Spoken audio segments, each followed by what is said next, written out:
Hello বন্ধুরা, তোমরা সবাই কেমন আছো? আশা করি তোমরা সবাই ভালো আছো। আবারও চলে এলাম তাড়াতাড়ির একটা ছোট্ট ভিডিও নিয়ে। ঠিক আছে, যেহেতু ওর লাইফে এটা প্রথম সরস্বতী পুজো, তো ওর বাবাকে আমি বলেছিলাম যে একটা ছোট পাঞ্জাবি আনতে।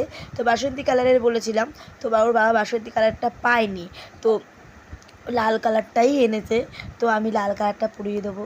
ঠিক আছে, আর বন্ধুরা তোমাদের একটা কথা বলি, ও যেহেতু এখনও অনেক অনেক অনেক ছোট, ঠিক আছে, তোমরা ওকে আশীর্বাদ করো। ঠিক আছে, ও যাতে ভালো অনেক বড় হয়, আর সবথেকে বড় কথা বিদ্যা বুদ্ধিতে যেন ভালো হয়। আর সবথেকে বড় একটাই কথা, যে মানুষের মতন যাতে মানুষ হয়, ওর মধ্যে যেন মনুষ্যত্বটা থাকে, আমি এটাই চাই। আর তোমরা দেখবে ওকে, ঠিক আছে, ও পাঞ্জাবিটা আমি পরিয়ে দিচ্ছি। তোমরা দেখো ওকে কেমন লাগছে, আর তোমরা একটু কমেন্টে জানিও। তোমরা যদি না জানাও তাহলে তো আমি জানতে পারবো না যে ওকে পাঞ্জাবিটা পরে কেমন লাগছে, বা পাঞ্জাবিটা ওকে কেমন লাগছে পাঞ্জাবিটা। ঠিক আছে, একটু তোমরা আমাকে সাপোর্ট করো প্লিজ বন্ধুরা। ঠিক আছে, আর তাতানকে খুব ভালোবেসো। ঠিক আছে, বাই।